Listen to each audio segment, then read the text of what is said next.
Hello friends, நம்மளுடைய சென்ற வீடியோவில் இந்த சீரீஸில் வந்து அட்வைசஸ் அல்லது வழிகாட்டுதல்கள் எந்த இடத்துல ஃபெயிலியர் ஆகுது, அதுக்கான காரணங்கள் என்ன, அது மட்டும் இல்லாமல் ஒரு நபர் இன்னொரு நபரோட கனெக்ட் ஆகிறதுக்கு எதுலாம் தடையாக இருக்குது, எதுலாம் வந்து ஒரு சுவராக நடுவில் ரெண்டு பேத்துக்கு நடுவில் நிற்கிது அப்படின்ற விஷயத்தை பற்றி பேசியிருந்தோம். அதில் வந்து என்னதான் நம்மளுடைய விஷயங்கள் நம்மக்கிட்ட சொல்கிறதுக்கான விஷயங்கள் எல்லாமே பெரிய அளவில் இருந்தாலும், நம்மளுடைய அனுபவங்கள் பெரிய அளவில் இருந்தாலும், அது ரீச் அவுட் ஆகாமல் இருக்கிறதுக்கான காரணம் என்ன, அதுக்கு பின்னாடி உள்ள மெக்கானிசம் நிறைய விஷயங்கள் இருக்குது, அதெல்லாம் கிராஸ் பண்ணாமல் நீங்கள் வந்து இந்த விஷயத்தை வந்து அச்சீவ் பண்ண முடியாதுன்றதை பற்றி பேசியிருந்தோம். அதில் முக்கியமான ஒரு விஷயமாக நான் சொன்னது வந்து அந்த ஈகோ அப்படின்ற ஒரு விஷயந்தான். அந்த தான் அல்லது அந்த செல்ஃப் அப்படின்றக்கூடிய அந்த விஷயத்தை எடுத்தால் தான் நீங்கள் வந்து ரீச் பண்ண முடியும், கனெக்ட் ஆக முடியும் அப்படின்றத பற்றி பேசியிருந்தோம்.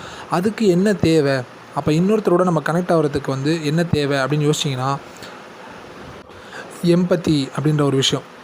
இப்போ நிறைய பேர் வந்து இந்த வேர்டை கேட்டிருக்கலாம், கேள்விப்பட்டிருக்கலாம், இல்லை கேள்விப்படாமல் இருக்கலாம். இல்லாட்டி இதோடு தொடர்புடைய இன்னொரு வார்த்தையான சிம்பத்தின்ற வார்த்தையை கேள்விப்பட்டிருக்கலாம். நான் அவர் மேலே ரொம்ப சிம்பத்தியாக ஃபீல் பண்ணுறேங்க, நான் சிம்பத்தைஸ் பண்ணுறேங்க, எனக்கு கொஞ்சம் சிம்பத்தி வருதுங்க அவர் மேலே அப்படின்ற அந்த வார்த்தையை வந்து நிறைய பேர் வந்து பல பேர் வந்து பேசுவதை வந்து நம்ம வந்து க்ராஸ் பண்ணி வந்திருக்கலாம். அப்போ சிம்பத்தின்றது வந்து ஜஸ்ட்டு வந்து ஒரு இரக்கம், ஒரு இன்னொருத்தர் மீதான ஒரு கருணை, இரக்கம் அப்படின்னு சொல்லலாம். இது வந்து எல்லா மனுஷங்களுக்குமே வந்து இருக்குது, அவங்களுக்கு இன்ஹெரண்ட்டாகவே இருக்குது. அது ஒரு சர்டன் லெவலில் இருக்குது. சில பேருக்கு அது ரொம்ப அதிகமாக இருக்கும். சில பேரோட தனிப்பட்ட குணாம்சமே, அவங்களுடைய தன்மையே வந்து இரக்க குணம் அதிகமாக இருக்கலாம். சில பேருக்கு அது மாடரேட்டாக இருக்கும், சில பேருக்கு ரொம்ப கம்மியாக இருக்கும். இது வந்து ஒவ்வொரு நபருடைய தனிப்பட்ட தனித்தன்மைகளோடு சம்மந்தப்பட்டது. அதனால் நான் வந்து சில பேருக்கு இது சுத்தமாகவே இருக்காது, இல்லாட்டி சில பேருக்கு இது முழுமையாக 100% இருக்கும் அப்படின்னு நான் சொல்ல வரல. கூடுதல் குறைவாக இருக்கலாம். ரெண்டாவது, இது ஃபங்க்ஷன் ஆகிற விதம் வந்து வேறு மாதிரி இருக்கலாம். சில பேர்கிட்ட வந்து இந்த சிம்பத்தி வந்து அவங்க ரொம்ப லாஜிக்கலாக, ரொம்ப ப்ராக்டிக்கலாக யோசித்து அதுக்கான சொல்யூஷன் பண்ணணும்னு நினைப்பாங்க. ஒரு ஆபத்து வரும்பொழுது வெறும் சிம்பத்தைஸ் பண்ணாமல், வெறுமனே அதுக்காக கண்ணீர் விடாமல், ப்ராக்டிக்கலாக அதை தீர்க்கிறதுக்கு என்ன செய்யலாம். உதாரணமாக ஒரு வார் ஜோன் இருக்குது, ஒரு போர்க்களம் நடந்துகிட்ருக்குது அப்படின்னும்போது பார்க்க யாராக இருந்தாலுமே பதைக்க தான் செய்வோம். மனசு ஏதாவது ஒன்று செய்யணுமே, அந்த துயரத்தை நம்ம நீக்கணுமே, நம்மளால் முடிஞ்சதை பண்ணணுமே, எல்லாருக்குமே யோசனை இருக்க தான் செய்யும். ஆனால் அதை வெளிப்படுத்துகிற விதம் வேறு மாதிரி இருக்கும். சில பேர் அதுக்காக கண்ணீர் விடுவாங்க, சில பேர் அதனால் பாதிக்கப்பட்டு பல நாட்கள் தூக்கத்தை இழப்பாங்க. சில பேர்த்துக்கு அது அவங்களுடைய உயிரையே பறிக்கக்கூடியதாக கூட ஆகும். சில பேர் வந்து ப்ராக்டிக்கலாக இது என்ன செய்யலாம், நம்ம இறங்கி உதவி செய்யலாம், நம்மளோட உயிரை கொடுத்து நம்ம உதவி செய்யலாம் அப்படின்னு நினைப்பாங்க. இல்லை நம்ம பொருளை கொடுக்கலாம், இல்லை உதவி செய்வதற்கு பிறரை நம்ம வந்து தூண்டுவோம், அப்படிலாம் வந்து சில பேர் யோசிப்பாங்க. இப்படி பல அப்ரோச்சஸ் இருக்குது. இது வந்து ஒவ்வொரு நபருடைய தனிப்பட்ட தன்மை சம்மந்தப்பட்ட விஷயம். ஸோ நான் அதுக்குள்ளே நம்ம போல் இல்லை, அதை பற்றி இந்த வீடியோவில் நம்ம பேசலை. ஸோ இறக்கப்படுவது அல்லது இறக்கத்தின் பொருட்டால் ஒரு செயலை வந்து இன்னொருத்தருக்கு செய்கிறதுன்றது எல்லாத்துக்குமே இருக்கக்கூடிய ஒரு பொதுவான ஒரு விஷயம் தான், இயல்பான ஒரு விஷயம் தான். ஆனால் நிறைய பேர் நினச்சிட்ருக்காங்க என்னென்னா, இதுதான் ஒரு அதிகபட்ச இல்லை உச்சக்கட்ட ஒரு தன்மை, ஒரு குவாலிட்டி அப்படின்னு நினச்சிட்ருக்காங்க. இல்லை, இதை தாண்டிய, இதை விட ஒரு உயர்ந்த ஒரு தன்மை ஒன்று இருக்குது. அதுதான் வந்து எம்பத்தி. அப்போ சிம்பத்தின்றது வந்து நீங்கள் இன்னொருத்தர் மீது இறக்கப்படுவது, அதற்காக நீங்கள் வந்து உதவி செய்வது, பணத்தாலோ இல்லை உங்களுடைய உடலாலோ உதவி செய்வது, ஏதாவது ஒரு விஷயத்தை பண்ணுறது. ஆனால் எம்பத்தின்றது என்னென்னா, நீங்கள் அந்த இன்னொருவராக உணர்வது, அதாவது அவருடைய இடத்திலிருந்து ஒரு விஷயத்தை நீங்கள் பார்ப்பது. இதில் வந்து பல்வேறு கேட்டகரிஸ் இருக்குது. அவருடைய வலியை நீங்கள் உங்களுடைய வழியாக உணர்வது, அவருடைய துயரத்தையோ இல்லாட்டி அவங்களுடைய ஃபீலிங்ஸையோ நீங்கள் உங்களோட ஃபீலிங்ஸாக உணர்வது, அதாவது நீங்கள் அந்த இடத்துல இருந்து பார்ப்பது. இப்போ ஒரு குழந்தை அழுவுதுன்னா அந்த குழந்தையினுடைய இடத்துலேருந்து நீங்கள் அந்த விஷயத்தை பார்க்குறது. அது ஒரு சாதாரணமாக ஒரு சாக்லேட்டுக்கு தான் அழுவும்னு வச்சுக்கோங்க, ஒரு 2 ரூபா சாக்லேட்டுக்கு தான் அழுவும். ஆனால் நமக்கு வந்து அது ஒரு பெரிய விஷயமா இல்லாமல் இருக்கலாம். ஆனால் அந்த இடத்துலேருந்து அதோடைய பெயின் வந்து பெரிய விஷயந்தான். அதுக்கு வந்து அந்த 2 ரூபா சாக்லேட்டுன்றது ஒரு மிகப்பெரிய, உலகத்தில் மிகப்பெரிய ஒரு பொருளுக்கு சமமான ஒரு விஷயந்தான். அப்போ அந்த இடத்துலேருந்து நம்ம யோசிக்கிறது தான். இது யோசிக்கிறதுன்றதை விட இது ஃபீல் பண்ணுறது அப்படின்றது தான். அப்போ தான் நம்ம வந்து எல்லாத்துக்குமான இம்பார்ட்டன்ஸை நம்ம தர முடியும், எல்லாத்தோட உணர்வுகளுக்கும் மதிப்பு கொடுக்க முடியும். அப்போ இதுதான் வந்து எம்பத்தி அப்படின்னு சொல்கிறது. அப்போ இது கூட வந்து பார்த்திங்கன்னா, இது எல்லாத்துலேயுமே இதுவும் இருக்கக்கூடிய ஒரு தன்மை தான். ஆனால் இதை நம்ம சரியாக கவனிக்கிறோமா, இதை வந்து நமக்குள்ளே இருக்கக்கூடிய இந்த எம்பத்தின்ற ஒரு விஷயத்தை நம்ம தூசி தட்டி அதை ஆழப்படுத்துகிறோமா அப்படின்றது தான் விஷயமே. எல்லாத்தையுமே இருக்குது, ஆனால் அது எவ்வளோ ஆழமாக இருக்குது, இல்லாட்டி அதுக்காக நம்ம என்ன முயற்சி செய்கிறோம் அப்படின்றது தான் ஒரு விஷயம். ரெண்டாவது என்னென்னா, இப்போ இந்த டாபிக் ஏன் இப்போ பேச வேண்டியதாக இருக்குது அப்படின்னு சொன்னால், இப்போ என்னுடைய பழைய காணொளிகள் எல்லாமே நீங்கள் பார்த்தீங்கன்னா எல்லாத்துலேயுமே ஏதோ ஒரு தொடர்பு வந்துக்கிட்டே தான் இருக்கும். எதுவுமே ஒன்றுக்கு ஒன்று சம்மந்தம் இல்லாத டாப்பிக்காவோ சம்மந்தம் இல்லாத விஷயங்களாகவோ 100% இருக்காது. வேறு டாபிக் பேசுகிற மாதிரி இருந்தாலும் எல்லாத்துக்குமே ஒரு பொது ஒற்றுமை, ஒரு பொதுத்தன்மை, ஒரு சில மையமாக சில விஷயங்களை நோக்கி நம்ம பேசுகிறோம் அப்படின்றது தெரியும். அதில் வந்து ஒன்று எப்படி பாதிக்குது அப்படின்றதும் வரும். இப்போ உதாரணமாக கன்சியூமர் வேர்ல்டை பற்றி நான் ஆல்ரெடி பேசியிருக்கேன். மினிமலிசம் பற்றி பேசியிருக்கேன். மினிமலிசம் வந்து ஏன் முக்கியமாக இருக்குது? கன்சியூமர் வேர்ல்டு வந்து வெறுமனே ஒரு பொருள் சார்ந்த விஷயமாக மட்டும் இல்லை.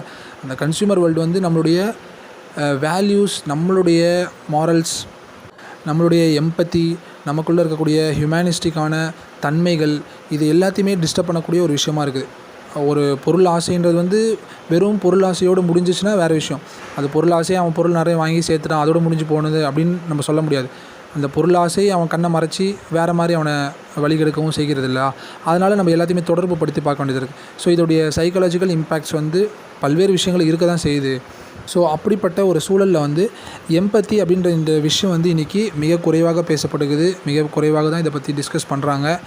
நிறைய பேத்துக்கு இந்த விஷயம் தெரியறது இல்லை. இல்லாட்டி இதை ஏன் தெரிஞ்சுக்கணும், இதனால் என்ன வேல்யூ, இதனால் என்ன இம்பார்ட்டன்ஸ், இப்படி தான் நிறைய பேர் யோசிச்சுட்ருக்காங்க. வாழ்க்கையில் நம்ம உண்மையிலே வேல்யூன்னு எதை நினச்சிட்ருக்குறோம், இல்லை நம்ம வேல்யூஸை சரியாக தான் புரிஞ்சிட்ருக்கோமா அப்படின்ற அந்த கேள்விகள் எல்லாமே நம்மளுடைய லைஃப் ஜேர்னியில் நமக்கு ஏதோ ஒரு கட்டத்தில் நமக்கு அது உணர்த்தும். ஆனால் நம்ம வந்து சுயமாக யோசித்து பார்க்கும்பொழுதோ இல்லை புத்தகங்களை வாசிப்பதன் மூலமாகவோ நம்ம வந்து அத்தகைய புரிதல்களை ரொம்ப சீக்கிரமாக அடைஞ்சிடலாம் அப்படின்றது தான் என்னுடைய இது. அது மட்டும் இல்லாமல் இந்த விஷயங்களை பற்றி அதிகமாக பேச வேண்டும், இதை பற்றி டிஸ்கஸ் பண்ண வேண்டும் அப்படின்னு நான் நினைக்கிறேன். அதனால தான் இங்கே பேசிகிட்டு இருக்கேன். அப்போ மறுபடியும் எம்பத்தின்ற ஒரு இடத்துக்குள்ள நம்ம வந்துடும். இப்போ வந்து ஏன் எம்பத்தி அப்படின்ற ஒரு கேள்வி.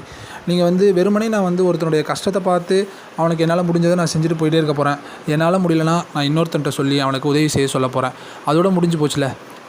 இல்லை ஒருத்தன் வந்து அவனுடைய கஷ்டத்தை அவன் சந்தித்து தான் ஆகணும், அதை வந்து யாராலையும் தீர்க்க முடியாது அப்படின்னு சொன்னால் அவனுடைய லைஃபோட ரியாலிட்டி அவன் ஃபேஸ் பண்ணி தானே ஆகணும் அப்படின்லாம் சில பேர் ப்ராக்டிக்கலாக சொல்லுவாங்க.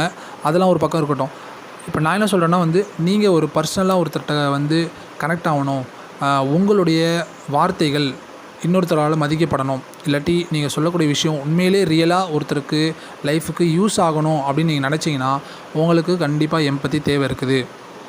ஏன்னா நீங்கள் வந்து உங்கள் ஐடியாஸை உங்களுடைய வழிகாட்டுதல்களுக்கு யாருக்கு சொல்கிறீங்களோ அவங்களுடைய வாழ்க்கைன்றது உங்கள் வாழ்க்கையிலேருந்து கம்ப்ளீட்டாக எல்லா வகையிலையுமே வேறுபட்டது தான். இது வந்து நிறைய பேத்துக்கு புரியறதில்ல. கம்ப்ளீட்டாக நான் வேறுபட்டதுன்னு நான் சொல்கிறது வந்து உங்களுடைய குணாம்சமும் அவருடைய குணாம்சமும் வேறையாக இருக்கலாம். உங்களுடைய வாழ்க்கை சூழலும் அவருடைய வாழ்க்கை சூழலும் வேறு மாதிரி இருக்கலாம். அவர் வந்து ஒரு விஷயத்தை பார்க்கக்கூடிய அணுகுமுறையும் நீங்கள் ஒரு விஷயத்தை பார்க்கக்கூடிய அணுகுமுறையும் வேறு மாதிரி இருக்கலாம். இப்போ நீங்கள் இதில் வந்து பல கேட்டகரிஸை வந்து கொண்டு வந்துடலாம். உதாரணமாக பார்த்தீங்கன்னா ஒரு மனிதனுடைய மூளையே பார்த்திங்கன்னா ஒரே மாதிரி எல்லாத்துக்கும் வேலை பார்க்குறது கிடையாது. சில பேருக்கு வந்து வலது பக்கம் மூளை அதிகமாக வேலை செய்யுது, சில பேருக்கு இடது பக்கம் அதிகமாக வேலை செய்யுது. சில பேர் வந்து இப்போ வந்து பெரிய நிபுணர்கள்லாம் என்ன சொல்கிறாங்கன்னா இது ரெண்டுத்தையுமே பேலன்ஸ் பண்ண தான் செய்யணும் அப்படின்னு சொல்லக்கூடிய ஒரு பார்வையும் இருக்குது. அது வந்து நம்ம வேறு விஷயத்தில் வேறு டாப்பிக்கில் நம்ம பேசலாம்.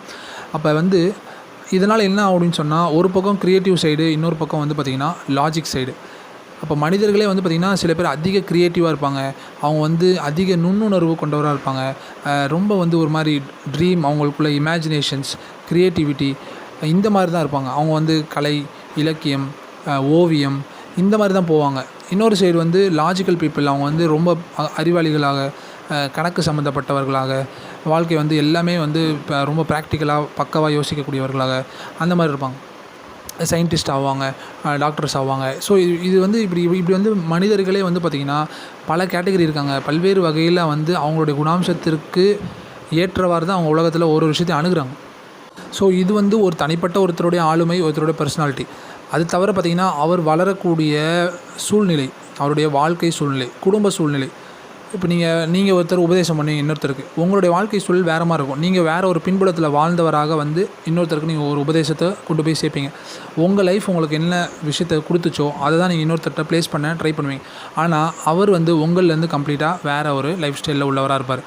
நான் இப்போ முதல்ல சொன்ன அந்த பர்சனாலிட்டி, அவருடைய கேரக்டர், அதெல்லாம் ஒரு பக்கம். அடுத்தது அவருடைய குடும்பம், அவருடைய குடும்ப சூழல், அது அவருக்குள்ளே ஏற்படுத்தின விளைவுகள், அது வேறு மாதிரி இருக்கும். அதுக்கப்புறம் சமூக பின்புலம், அவர் எந்த சமூகத்தில் உருவாகி வந்திருக்கிறாரு அப்படின்றது வேறு மாதிரி இருக்கும். இப்போ உதாரணத்துக்கு பார்த்திங்கன்னா இப்போ இதெல்லாம் நம்ம எம்பத்தின்ற ஒரு விஷயத்துலேருந்து பேசிகிட்டு இருக்கோம். உதாரணமாக நீங்கள் வந்து ஒரு நல்ல ஒரு சூப்பரான ஒரு ஏரியாவில் வாழ்ந்துருக்கீங்க. உங்களுடைய லைஃப்பில் எந்த பிரச்சனையுமே தடங்கல்களோ பார்க்கல, பொருளாதார ஏற்றத்தாழ்வுகளோ எதுவும் பெருசாக சந்திக்கலை, குடும்ப கஷ்டங்கள் எதுவும் பார்க்கல, நீங்கள் நல்லபடியாக ஒரு ஸ்மூத்தான ஒரு வாழ்க்கையை வாழ்ந்துகிட்டே வந்திருக்கீங்க. உங்கள்கிட்ட நல்ல கேரக்டர்ஸ் எல்லாமே இருக்குது, லைஃப் ஸ்டைல் நல்லா இருக்குது, நல்லா படித்து நல்ல ஒரு சிந்தனை உள்ளவராக இருக்கீங்கன்னு வச்சுங்க. நீங்கள் வந்து கம்ப்ளீட்டாக இதெல்லாம் எதுவுமே கிடைக்கப்பெறாத ஒரு மனிதர் இருக்காருன்னு வச்சுப்போம்.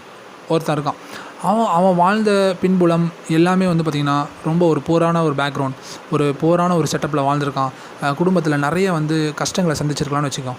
நிறைய அப்யூசஸ், நிறைய வந்து அசிங்கங்கள், அவமானங்கள், பிரச்சனைகள், இந்த மாதிரியான விஷயங்கள்லாம் சந்தித்து ஒருத்தன் வந்திருக்கானா, அவனோட உளவியல், அவனுடைய வாழ்க்கை சூழல், அது எல்லாமே அவனுக்குள்ளே ஏற்படுத்தின அந்த தாக்கங்கள்ன்றது வேறு மாதிரி இருக்கும். அப்போ நீங்கள் எப்படி அவரோட போய் கனெக்ட் ஆக முடியும் ஃபஸ்ட் இப்போ அப்படின்றதான் கொஷின். அப்போ எங்கே அட்வைஸ் ஃபெயில் ஆகுது அப்படின்றத நமக்கு இந்த இடத்துல புரிஞ்சுக்கலாம்.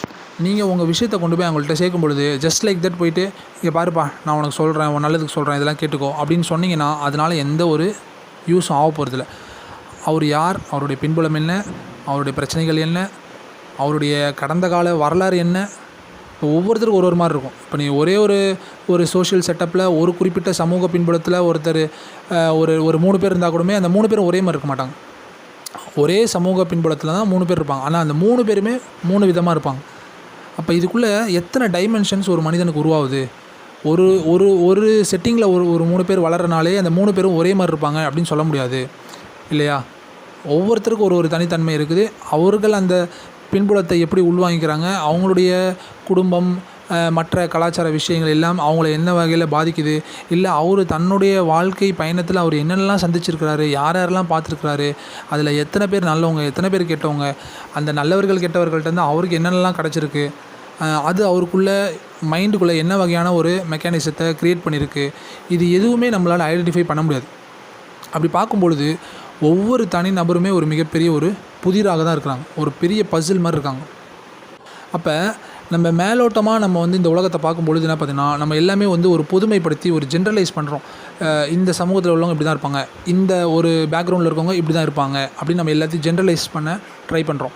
ஆனால் நீங்கள் டீப்பராக ரொம்ப ஆழமாக ஒரு விஷயத்துக்கு நீங்கள் நுழையணும், ஆழமான ஒரு விஷயத்தை போய் டச் பண்ணணும் அப்படின்னு நினச்சிங்கன்னா நீங்கள் ரொம்ப ரொம்ப மைன்யூட்டாக வந்து அதை பற்றி யோசித்தா தான் புரியும். அப்போ ஒவ்வொரு மனிதனுமே ஒரு உலகம் போல் இருக்கிறான். இப்போ உலகத்துக்குள்ளே மனிதன் இல்லை, ஒவ்வொரு மனிதனுக்குள்ளேயுமே வந்து ஒரு பெரிய உலகம் இருக்குது. அவன் வந்து ஒருத்தனை பிடிச்சி நீங்கள் கேட்டிங்கன்னா ஒன்றுமே இல்லை, ஒரு 20 வயசு பையன் ஒருத்தனை பிடிச்சி அவன்கிட்ட உட்காந்து நீங்கள் ஒரு மணி நேரம் பேசி பார்த்தீங்கன்னா அவன் வந்து ஒரு உலக அளவுக்கு வந்து நிறைய விஷயங்களை சொல்லுவான். அவன் வாழ்க்கையில் நடந்த அனுபவங்களை நீங்கள் கேட்க ஆரம்பிச்சிங்கன்னா உங்களுக்கு அது ஒரு பல புத்தகங்கள் அளவுக்கு வந்துடும். ஸோ அவ்வளோ விஷயம் இருக்கும். அப்போ நீங்கள் வெளியிலேருந்து பார்க்கும்போது அவனை பற்றின உங்களோட மதிப்பீடு, உங்களோட அசஸ்மெண்ட் வேறு மாதிரி இருக்கும்.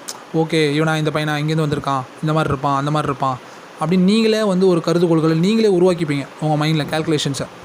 ஆனால் அவன்கிட்ட உட்காந்து பேசினா தான் அவன் எங்கெங்கெல்லாம் போயிருக்கான், அவன் யாரெல்லாம் பார்த்துருக்கான், அவன் லைஃப்பில் என்னென்னலாம் நடந்திருக்கு, அதில் எவ்வளோ நல்லது நடந்திருக்கு, எத்தனை % நல்லது நடந்திருக்கு, எவ்வளோ துயரங்கள் நடந்திருக்கு, அதுலேருந்து அவன் என்ன கற்றுக்கிட்டான், அவன் என்ன மாதிரியான விஷயங்களை வாழ்க்கையிலேருந்து பெற்றுக்கிட்டான், இனி வந்து அவனோட வாழ்க்கை டைரெக்ஷன் எதை நோக்கி போகுது அப்படின்ற பல்வேறு விஷயங்களை வந்து நீங்கள் அவன்கிட்ட உட்காந்து நீ ஆழமாக அவனுடைய வாழ்க்கையை தெரிஞ்சுக்கிட்டால் தான் நீங்கள் ஒரு விஷயம் புரிஞ்சுப்பீங்க. இவனுடைய உலகம்ன்றது ஒரு தனி உலகம், இப்படி ஒவ்வொருத்தரோட உலகமும் தனியாக இருக்குது அப்படின்றது உங்களுக்கு தெரிய வரும். ஸோ அப்போ இந்த இடம் இதை நீங்கள் இந்த இடத்துக்குள்ளே அடுத்தது வந்து சேர்ந்தால் தான் இன்னொருத்தருடைய ஒரு உலகத்துக்குள்ளே நீங்கள் பிரவேசிக்க முடியும். உதாரணமாக வெளியிலேருந்து பார்க்குறீங்க, தெருவில் நிறைய வீடுகள் இருக்குது, ஆனால் வெளியில் இருக்க காட்சி வச்சு வீட்டுக்குள்ளே இதான் இருக்குதுன்னு நீங்கள் சொல்லிட முடியாது இல்லையா? நீங்கள் ஒரு வீட்டுக்குள்ளே போனீங்கன்னா அந்த வீட்டை கதவை தட்டி அந்த நபர் பர்மிஷன் கொடுக்கணும், அவர் உங்களை நம்பணும், அவர் உள்ளே உங்களை விடணும்.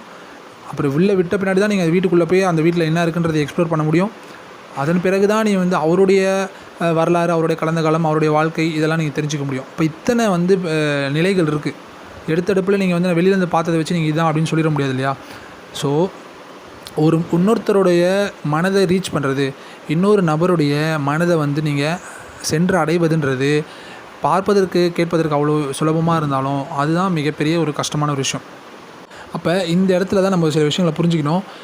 உலகத்திலுடைய மிகப்பெரிய தலைவர்கள், மிகப்பெரிய வந்து உலகத்தில் வந்து சீர்திருத்தம் செய்தவர்கள், இவர்கள்லாம் எப்படி மனிதர்களின் மனதை வந்து ரீச் பண்ணாங்க, மனிதர்களுடைய மனதை வந்து எப்படி சென்று அடைந்தார்கள் அப்படின்றதெல்லாம் நம்ம யோசித்து பார்க்கும்போது ஒரு பெரிய ஆச்சரியம் நமக்கு இருக்குது. நமக்கு பக்கத்துலேயே இருக்கிற மாதிரி இருக்கும், ஆனால் நம்மளால் வந்து ஒருத்தரை ரீச் பண்ண முடியாது. ஒருத்தருடைய மனதை வந்து மனதுக்கு வந்து நம்ம போய் சேர முடியாது. ஏன்னு சொன்னால் அதுக்கு நடுவில் இருக்கக்கூடியது ஒரு மிகப்பெரிய ஒரு ஜேர்னி, மிகப்பெரிய ஒரு பயணம்.